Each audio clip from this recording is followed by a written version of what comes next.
बड़ा पवित्र प्रसंग है कि मांगी नाव न केवट आना।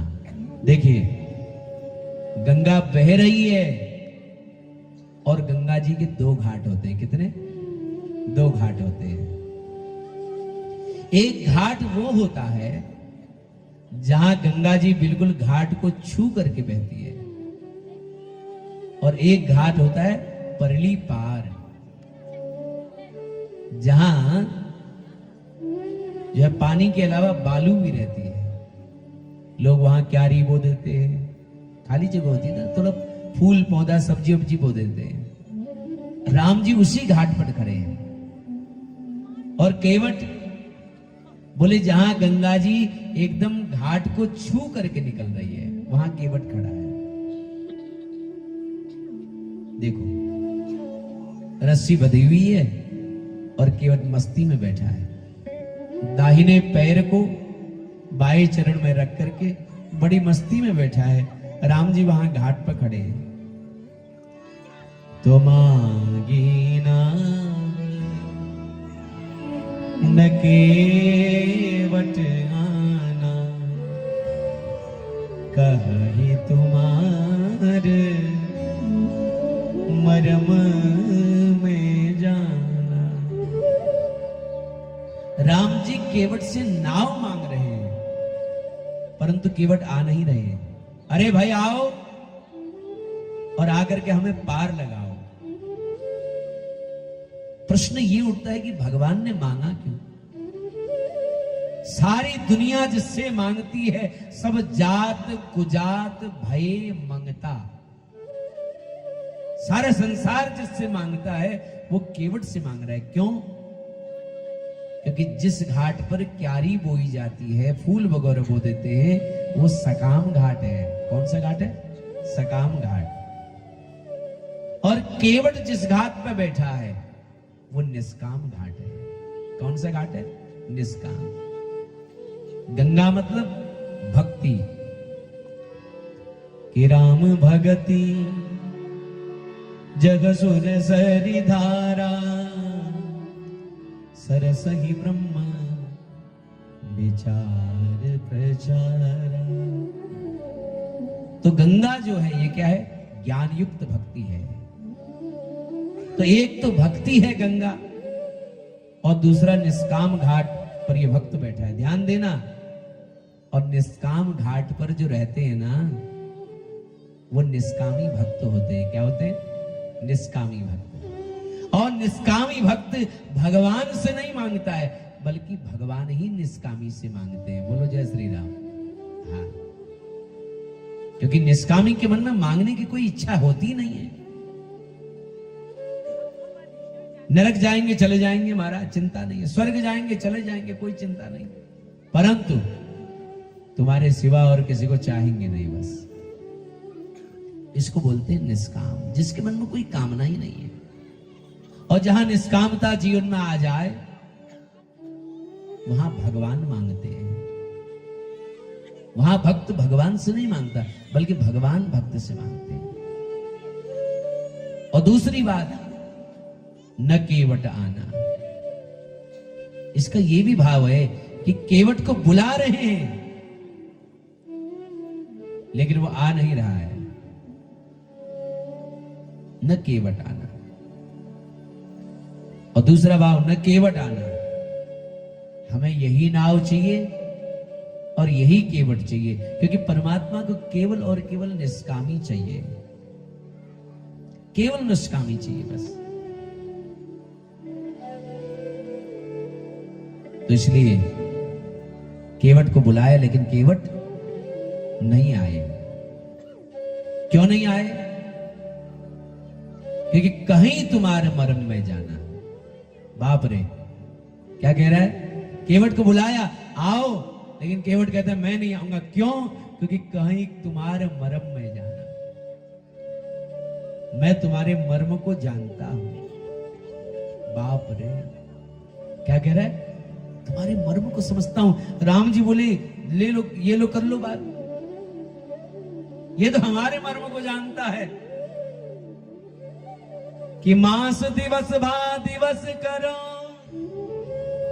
मरम न जाना कोई। ये राम जी का जो जन्मोत्सव था ना, 1 महीना 1 दिन के समान बीत गया और इस मर्म को कोई जान नहीं पाया। जो रात दिन साथ रहते हैं अयोध्यावासी, वो इस मर्म को जान नहीं पाए। और आगे आप सुनेंगे, जब राम जी ने सीता जी से कहा समय आ गया है, अग्नि में प्रवेश करो और छाया जानकी बनकर के प्रकट हो जाओ, तो सीता जी अग्नि में प्रवेश कर गई और छाया जानकी बनकर के प्रकट हो गई। तो रामचरितमानस में बाबा लिखते हैं कि लक्ष्मण हूं यह मरम न जाना, कि देखो लक्ष्मण इस मर्म को जान नहीं सके। रात दिन जो छाया की तरफ पीछे रहता है वो इस मर्म को नहीं जान सकता है। और ये अभी 2 मिनट पहले मिला है और राम जी से कह रहा है कहीं तुम्हारे मर्म में जाना, मैं तुम्हारे मर्म को समझता हूं। अच्छा, कौन सा मर्म समझते हो भाई? बोले हमने सुना है कि कोई वस्तु तुम्हारे चरणों से छुआ दी जाए तो वो स्त्री हो जाती है। क्या हो जाती है? स्त्री। हमने सुना एक पत्थर का स्पर्श किया तो वो स्त्री हो गई। अरे भैया, कहीं हमारी नाव पर पैर रख दिया और हमारी नाव स्त्री होगी तो हमारे तो खाने के लाले पड़ जाएंगे भाई। हमारा खाना पीना, हमारा जुगाड़ कैसे होगा खाने पीने का? कहां जाएंगे हम?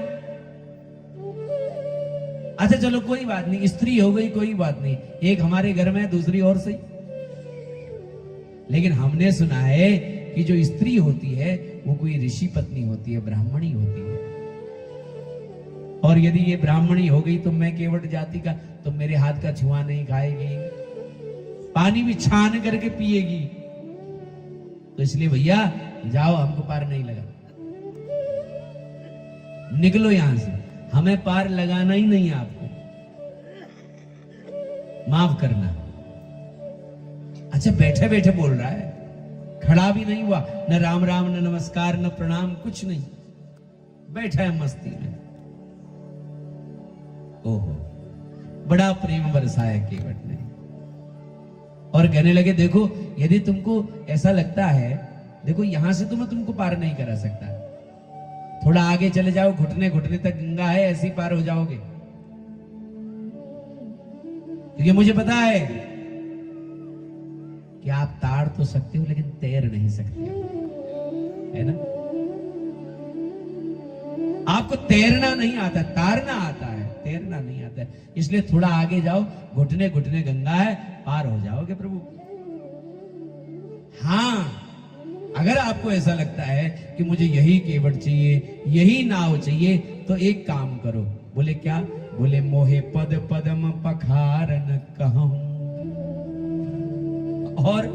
और ये भी मेरी कोई इच्छा नहीं है कि मुझे आपके पैर धोने ही है, आप मुझसे रिक्वेस्ट कीजिए कि प्लीज केवट जी हमारे चरणों को धो करके हमें कृतार्थ कर दीजिए।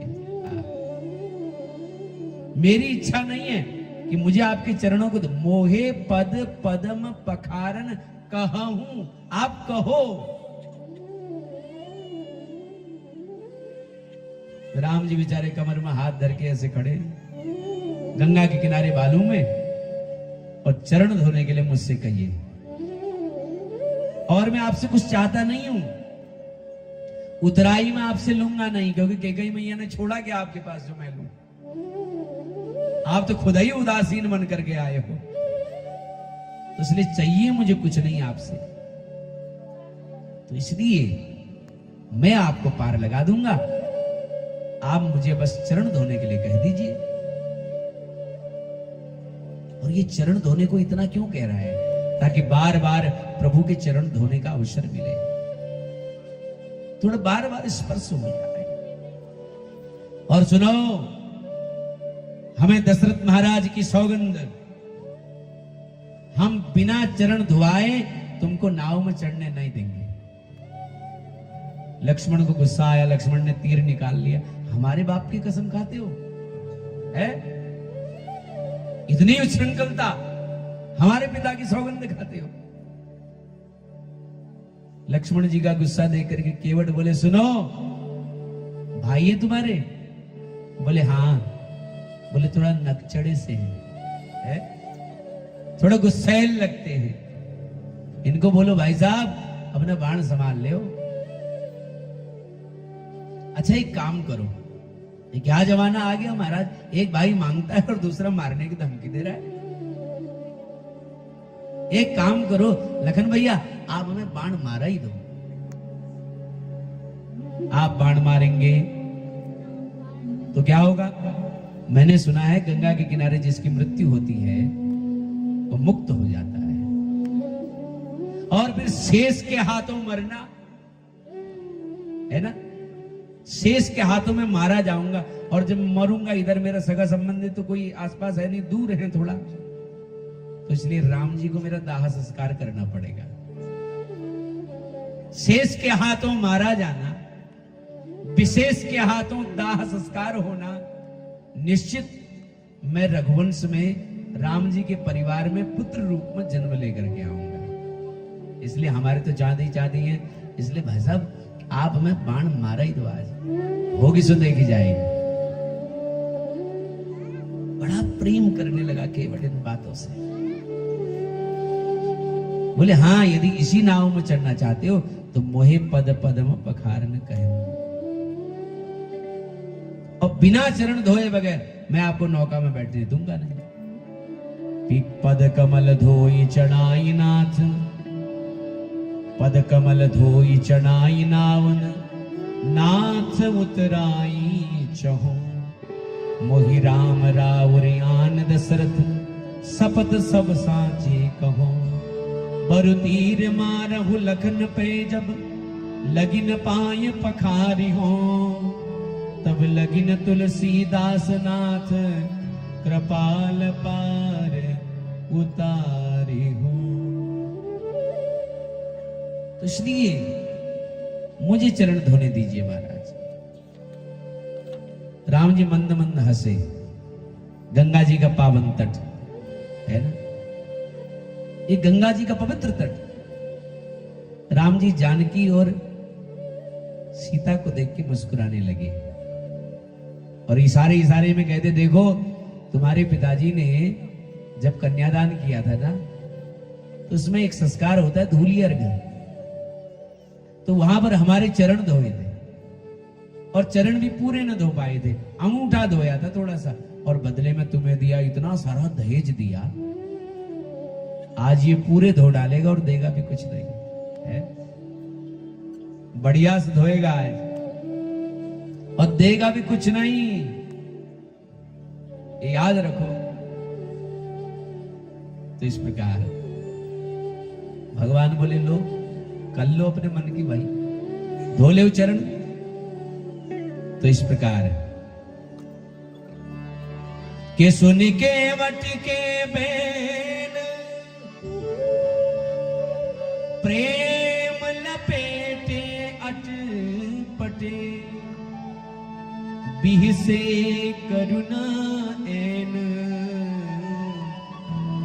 चित ये जान की लखन तना।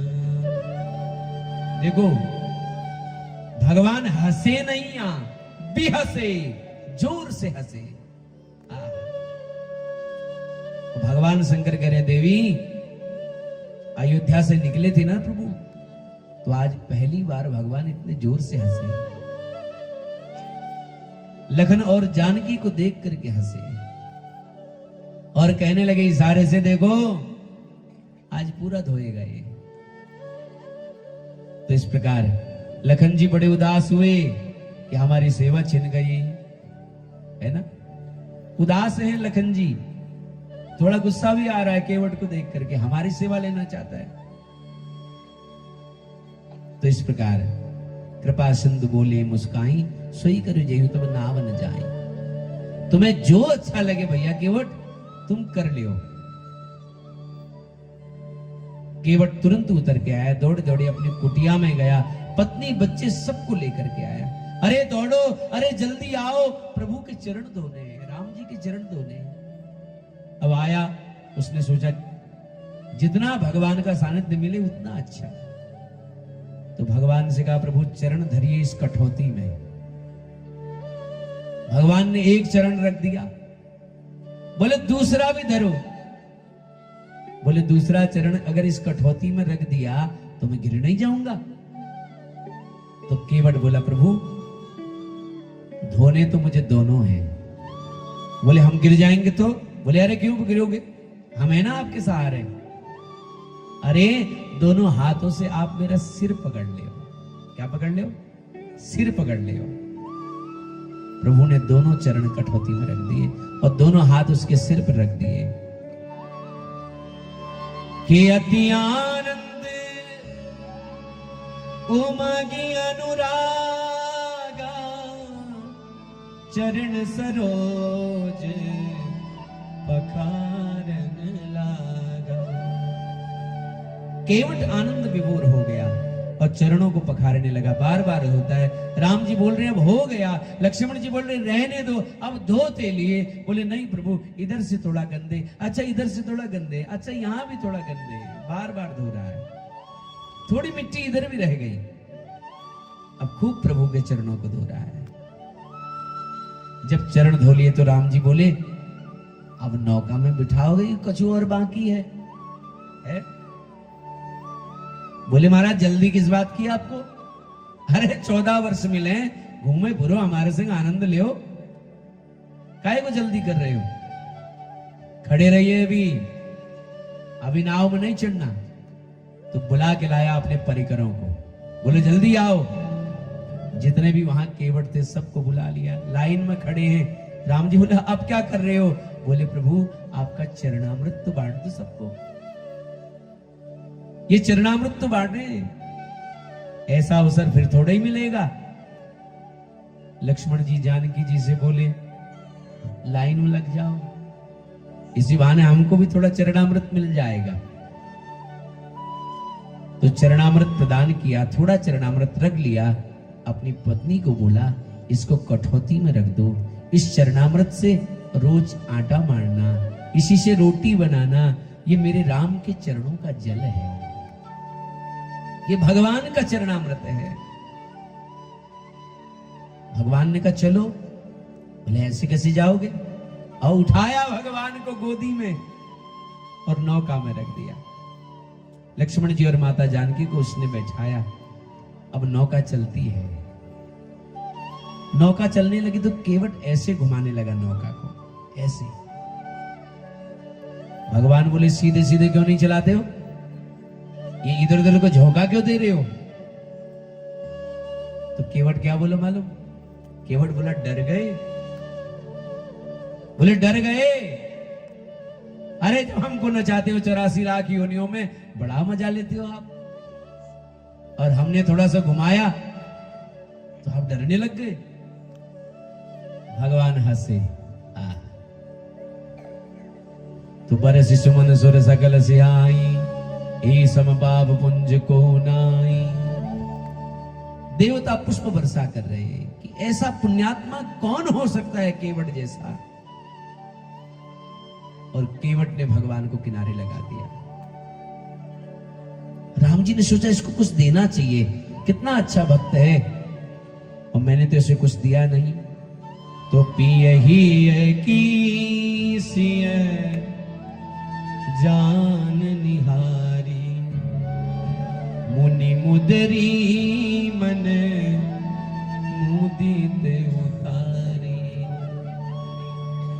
प्रियतम की हृदय की बात जानने वाली माता जानकी जी समझ गई कि भगवान केवट को कुछ देना चाहते हैं। भगवान को संकोच में देखा और मां जानकी ने मुद्रिका उतार करके भगवान को दी। कहते जैसे ही उसे मुद्रिका देने लगे तो गोस्वामी जी कहते हैं केवट विकल हो गया, तड़पने लगा, प्रभु ये क्या कर रहे हैं आप? हे रघुवर ऐसा मत करो कि नाज अनाथ आज में काहू न पावा, मिटे दोष दुख दारिद दावा। आज मुझे क्या नहीं मिल गया प्रभु? मुझे तो सर्वस्व मिल गया। अब प्रभु माता कैकेयी ने छोड़ा ही क्या आपके पास जो मैं लूं? एक आध सौभाग्य चिन्ह बचे हैं, इतना निकृष्ट नहीं हूं कि इनको भी ले लो। तो इसलिए प्रभु ये सब मत दीजिए, आप एक ही वरदान चाहता हूं। लक्ष्मण जी बोले ले लो ना, हम मुफ्त में छोड़ने जाते हैं। केवट बोला नहीं नहीं, एक ही बिरादरी वाले कोई एक चीज नहीं लेते, हम भी केवट भगवान भी केवट। लक्ष्मण कहने लगा मूर्ख, अभी तक तो ऐसी ऐसी बातें कर रहा था, प्रभु को अपनी बिरादरी का बताने लगा, केवट कहने लगा। बोले बिल्कुल, भगवान भी केवट और हम भी केवट। के धोबी से न धोबी लेत, नाई से न नाई, देगी ये मजूरिया, जाति को न बिगाड़िए। अब भैया धोबी धोबी के कपड़े धोएगा तो कुछ लेगा क्या? नाई नाई से कुछ लेगा क्या? बोले तुम हमारी हजामत बनाओ, हम तुम्हारी बना देंगे, बात खत्म। इसलिए भगवान भी केवट, हम भी केवट। फर्क सिर्फ इतना है कि भगवान भवसागर से पार लगाने वाले केवट हैं और हम इस छोटी सी गंगा से पार लगाने वाले केवट हैं। कि अब आए हो मेरे घाट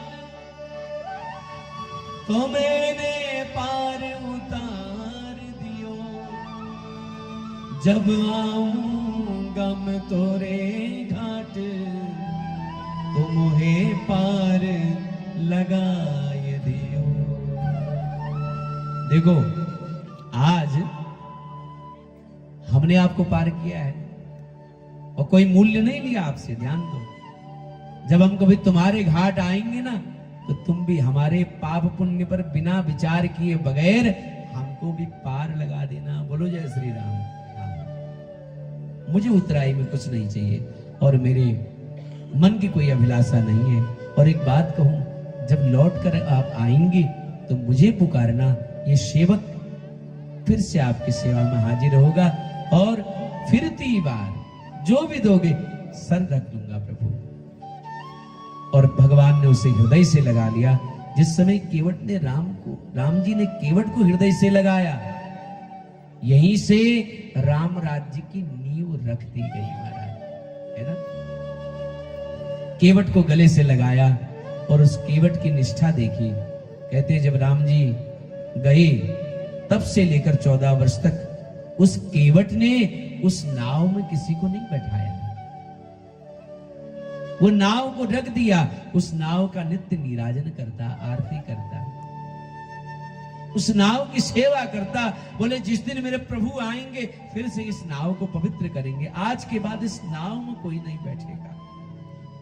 भगवान राम केवट से मिलकर के जा रहे हैं। आज पहली बार राम जी को किसी ने इतना हंसाया। प्रभु आगे प्रस्थान कर रहे हैं, ध्यान दीजिए। अयोध्या से जब आए थे राम जी तो रथ में बैठ करके आए थे, उसके बाद गंगा पार नौका में बैठ करके आए। अब भगवान पैदल यात्रा प्रारंभ कर रहे हैं। समस्त ऋषि मुनि गांव के लोगों से मिलते हैं, आगे बढ़ रहे हैं। एक जगह प्रभु वन में ही रुके हैं, विश्राम कर रहे हैं। आगे का प्रसंग कल हम श्रवण करेंगे। उत्सव तो हमने आज तक खूब मना लिए कल तक, और अब रामायण जी का गंभीर प्रसंग आ रहा है। कल आप बड़ा पावन चरित्र भरत चरित्र का आप श्रवण करेंगे, तो खूब आनंदोत्साह के संग आओ और भगवान की कथा का श्रवण करो। राजा रामचंद्र भगवान की